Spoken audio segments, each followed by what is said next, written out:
7월 5일입니다. 2019년 7월 5일입니다.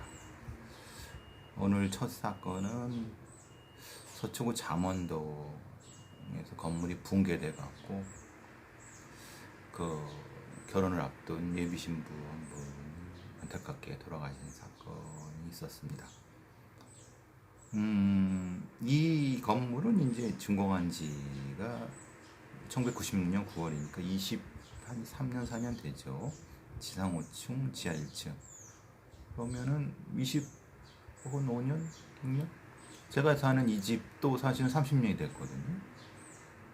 근데 아시다시피 뭐 건물 한 번 지으면 한 50년은 최소한, 그러니까 뭐 최소한 어느 정도까지. 근데 이제 이게 지금 뭐 서초구 잠원동이니까 당연히 뭐 5층 가지고는 되겠습니까? 근데 그 그림을 잘 보시면 아시겠지만은 그 옆에 큰 건물들 안에 작은 협소하게 쭉 올라간 건물이죠. 그러니까 옆 건물이 높이 올라가서 상대적으로 이제 낮고 작으니까 재건축을 하려고 아마 주인이 그랬을 가능성이 높습니다. 어쨌든 뭐 1층은 필로티 구조고 주차장과 근린생활시설이고 2층에서 5층 근린생활시설 말하자면 뭐 이런 거죠. 상가나 오피스텔 이런 거라고 보여지는 거예요. 근데 이제 아시다시피 이제 서울 시내에서 지상 5층 혹은 13m 이상, 지하 2층 또는 깊이 5m 이상의 건물을 철거할 때는 사전 안전 심의를 받고 감리를 거쳐야 된다고 되어 있는데, 물론 이거는 법에는 없는 겁니다. 제가 그래서 이것 때문에 찾아봤는데 건축법에는 그렇게 이제 법을 바꾸려고 한다라고 돼 있지만 건축법을 찾아봤는데 그건 없어요. 근데 그럼 이건 어떻게 했느냐? 그러니까 이제 예를 들면 이런 거죠. 어차피 이 건물을 지으려고 하면은 건축 허가를 내야 되는 건데 건축 허가에 부과해서 철거 이 허가라고 하는 개념을 한 건데, 원래 법상으로는 건축물의 철거는 신고제로 되어 있습니다. 그러니까 참 이게 아이러니하고 참 뭐 어떻게 보면 좀 안전불감증과 관련된 부분인 거죠.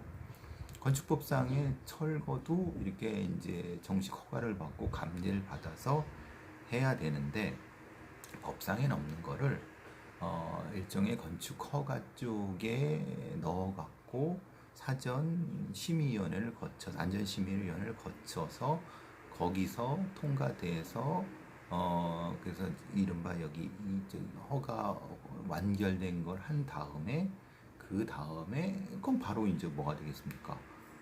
건축을 하겠죠. 신축을 하겠죠. 이런 방식으로 지금 보여집니다. 제가 아침부터 그 건축법을 쭉 봤는데 없어요. 36조에도 신고제로 아직 돼 있어요. 그러니까 이게 법의 미비죠. 왜 미비냐면은 이게 지금 이 건물 같은 경우는 1차로 이제 철거 심의를 요청했는데 부결이 됐어요. 왜 부결이 됐나 봤더니 사실은 안전 철거 방법이라든가 안전 조치가 미흡했겠죠. 왜냐면 지금 봐도 그런데 안전망이라든가 어떻게 부수느냐 생각하면은 우리가 생각하면 제일 위부터 이제 조금씩 부서 내려오면은 제일 뭐 흔히 말 안전하겠지만은 문제는 돈이 많이 들죠. 인건비도 많이 들고 시간도 많이 걸리고. 그러니까 이제 말하자면 그리고 옆에 다 건물들이란 말이에요. 그럼 어떻게 하겠습니까? 안쪽부터 부숴갖고 이거를 이제 붕괴시키는 방법이라든가 아니면 털어내는 방법으로 구멍을 뚫어서, 예를 들면 이런 거죠. 5층, 4층, 3층 이렇게 위에서부터 구멍을 뚫어서 무너뜨리는, 이렇게 또 털어내는 방법인데 거기서 문제가 생긴 것 같아요. 좀 이상하지 않으세요? 지금 철거라는 과정인데 철거를 하는 어떤 인부들이라든가 아니면 뭐 이게 다친 게 아니에요. 지금 여기서 돌아가신 분은 그 옆에 그 주행 중에 잠깐 정차해 있던 상태에서 옆에서 덮쳐갖고 길거리에서 그냥 거의 비명 행사를 하신 거예요. 남편은 거의 중태고 아내 예비 남편은 이런 황당한 일이 어디 있습니까? 결국은 뭐냐면은 이 철거 사전 심의의 주체가 서초구청 건축과 내에 있는 심의위원회인데 이 심의위원회에서 철거 방법과 절차를 지정하게 돼 있고 1차는 부결됐고 2차에서 보완을 통해서 통과가 됐는데 이 보완 자체가 사실은 야료가 있었겠죠. 생각해 보세요. 1차 사전 심의에서 부결됐는데 2차에서 하다가 무너졌다. 그럼 뭔가 의심이 가야 되지 않겠습니까? 누가 뭐 돈을 매겼다 하거나 뭐 부실했다 그 말씀을 드린 게 아니라 1차에 부결된 원인이 있을 것이고 어떤 이유가 있을 것이고 그 이유가 해소돼야지 2차가 통과가 돼야 되는데 사실 이 사람들한테는 하루하루가 다 돈이죠. 건축업자들이나 주인단들. 그러니까 그런 면이 컸을 거라고 보여지는 거예요. 근데 저도 지금 좀 황당한 부분이 있네요. 건축법에 규정이 없고 철거에 대한 신고제고 그거를 허가제를 바꾸려고 법을 올렸는데 법이 아직 통과가 안 돼 있는 상태. 그래서 서울시에서는 일종의 편법으로 이렇게 한다. 야, 이거는 너무. 그리고 이제 주변의 상인들도 그랬다고 얘기를 해요.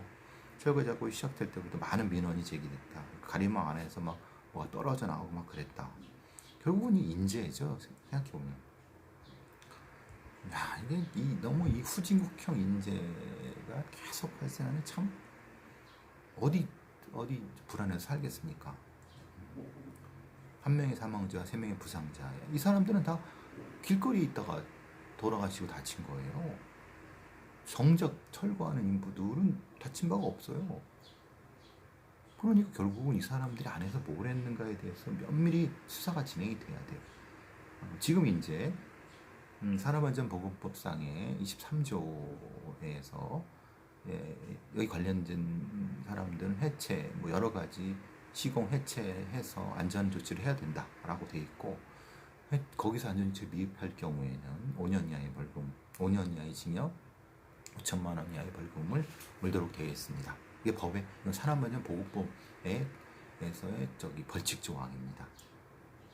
좀 황당해요. 어디 황당한 게 한두 개지겠습니까?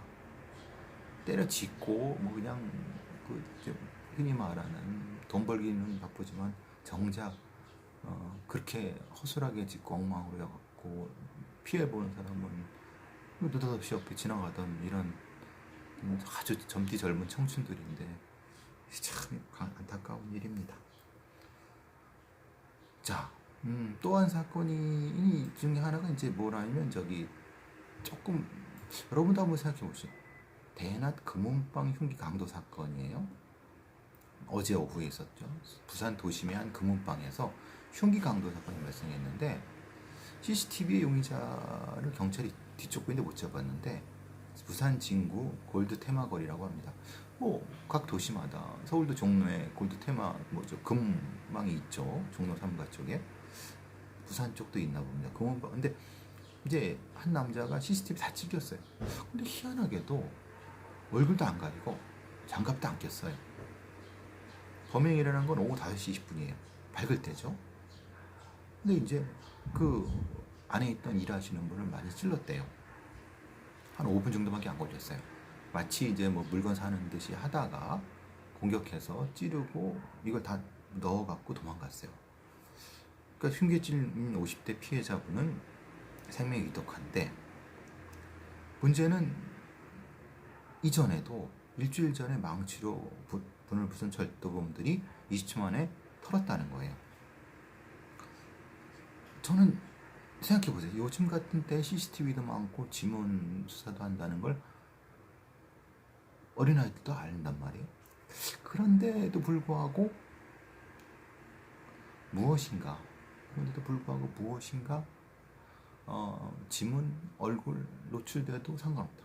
그래서 저는 부산 쪽이나 인천 쪽이나 이런 때는 사실은 이런 의심이 분명히 들어요. 뭐냐면 단기 체류 외국인들, 단기 체류 말하자면 중국 동포 쪽이라든가 아니면 이런 단기 체류 외국인이지만은 사실은 우리나라 얼굴색이 비슷비슷한, 특히 중국 동포들이거나 이렇게 되겠죠.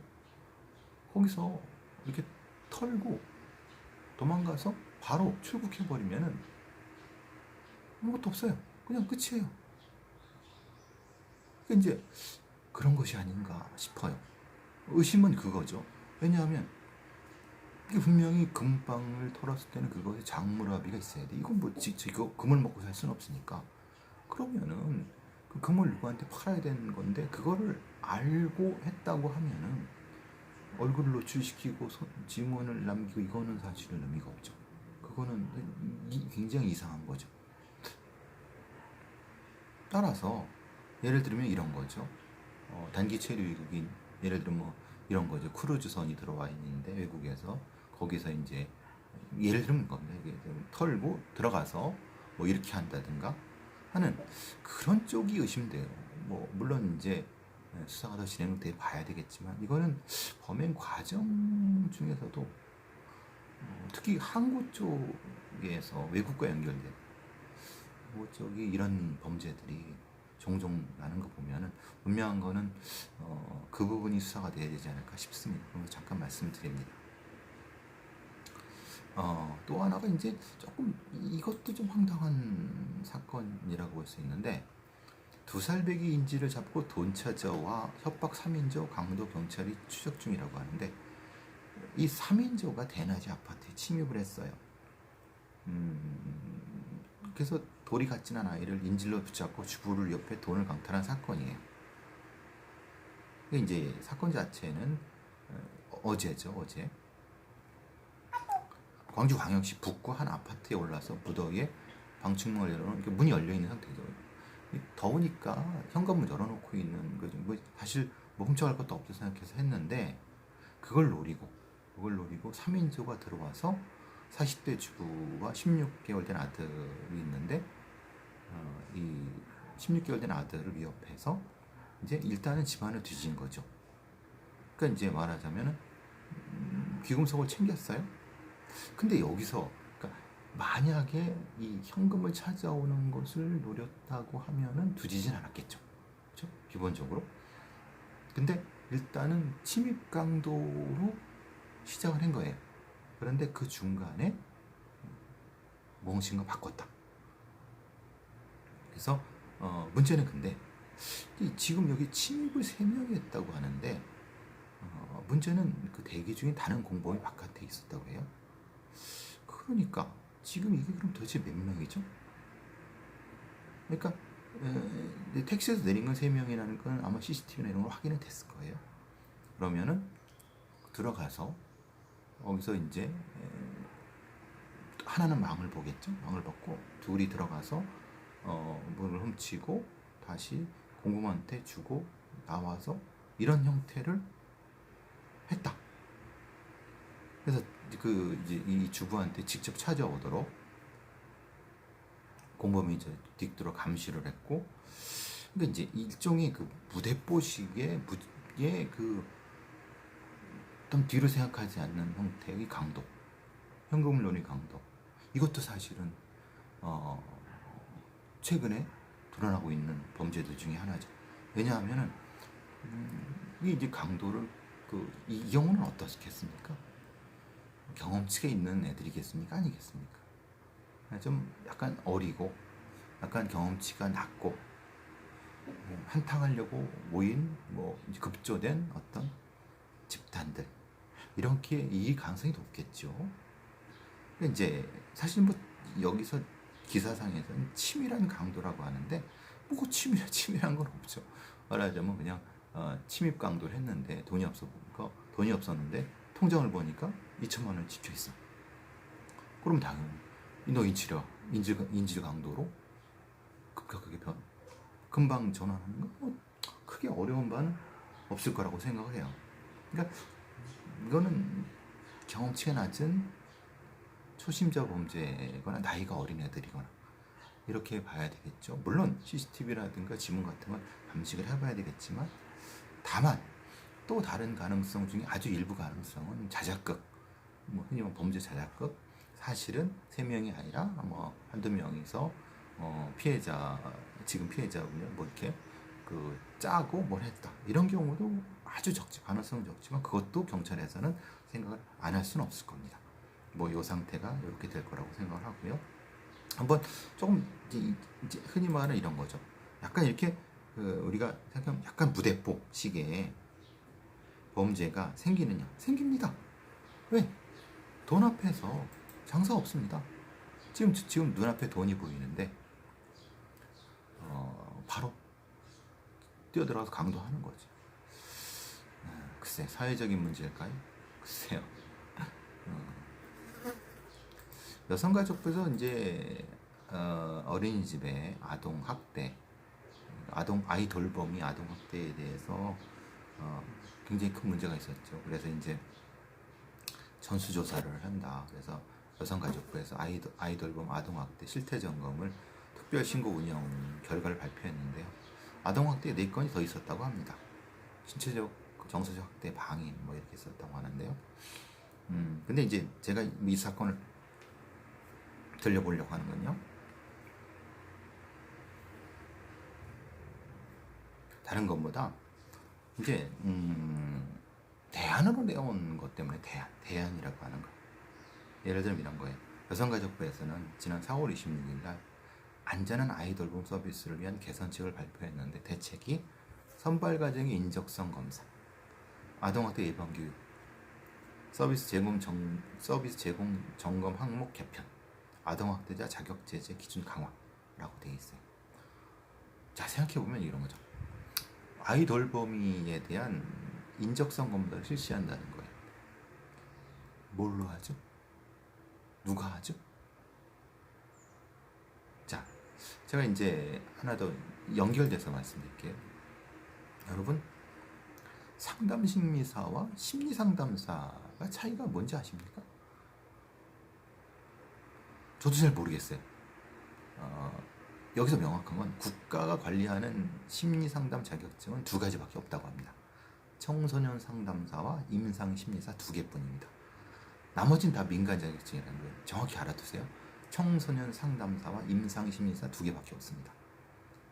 정확히 말하면은 여성가족부가 시행하는 청소년 상담사가 있고 보건복지부가 발표하는 정신건강 임상심리사입니다. 그러니까 임상심리사는 정신건강 임상심리사를 줄인 얘기죠.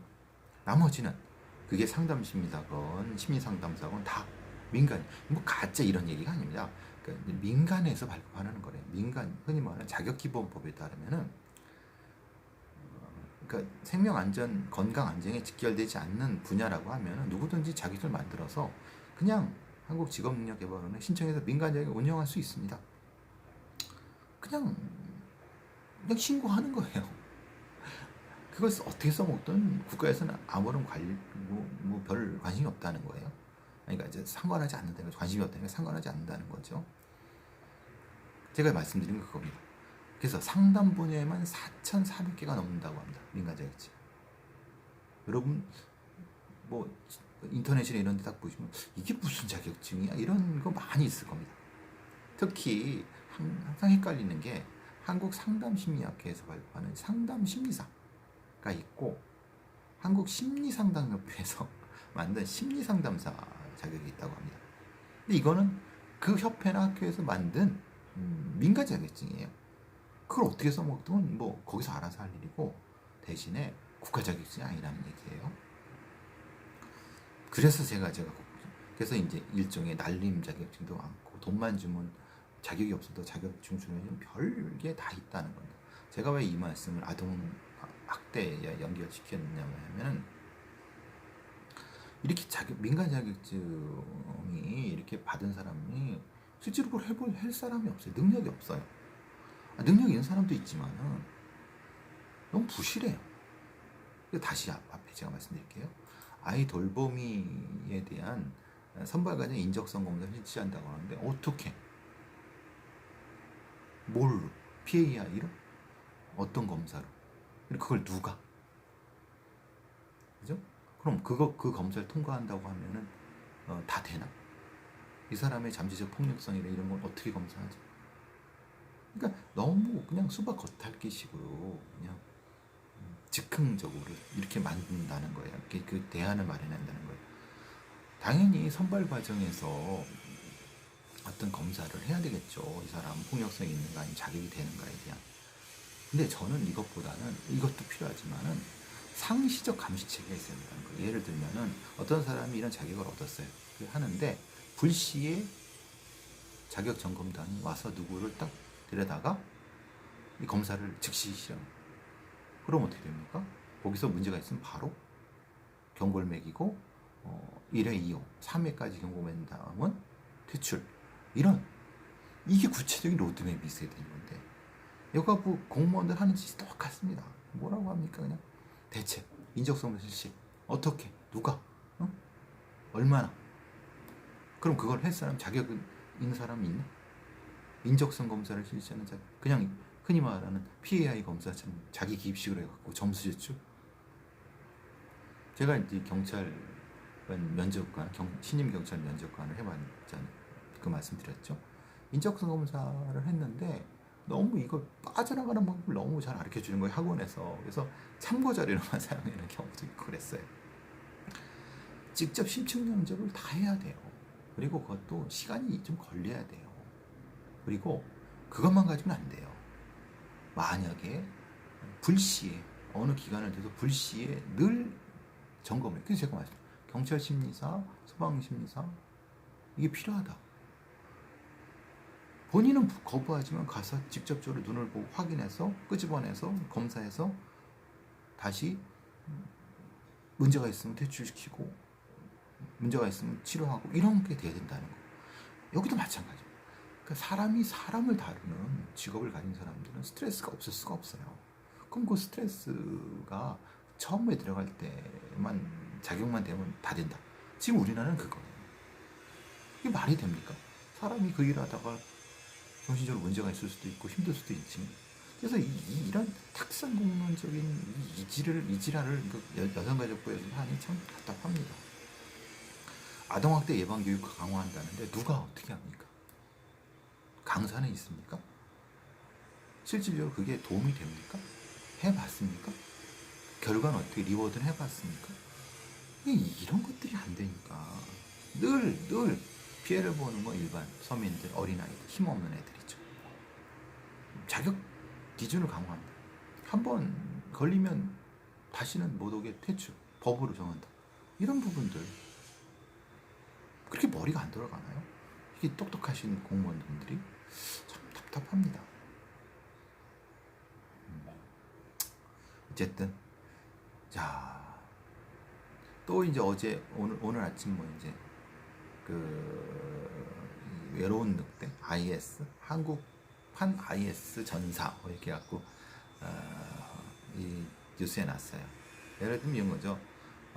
이 미국 FBI에서 통보를 해갖고 뭐 이렇게 딱 누구 하나 잡았다. 김씨 이렇게 잡았다고 얘기를 해요. 어느 사회나 외로운 늑대는 존재합니다. 그게 뭐라고 부르다. 그 외로운 늑대가 있고, 근데 문제는 그게 직접 IS의 조직원이냐, 지지자냐, 추종자냐, 이건 다르죠. 봤을 때 이건 추종자 선을 넘어설 것 같습니다. 지지자. 여기 구분은 뭐냐면 얘들만이 가지고 있는 애플리케이션이 있나 봐요. 그 애플리케이션은 뭐 공개된 데서 구할 수 있는 건 아니고 자기들끼리만 몰래 주고받는 건가 봐요. 그래서 그걸 설치하면 상부와 그쪽 지지 상부와 연결이 되나 봐요. 그래서 이제 뭐 신관이라든가 아니면 뭐 이런 걸 가지고 있었네 이렇게 하지만 제가 보기에는 사실 조금 호들갑 떠는 것 같아요. 그러니까 테러 방지법이 비난을 받기 시작하니까 약간 호들갑 떠는 것 같은데 그렇다 하더라도 사실은 조심해야죠. 면밀히 수사를 해야 되는 거고 이런 부분에 대해서는 분명한 것은 우리가 대비를 분명히 해야 된다고 보여집니다.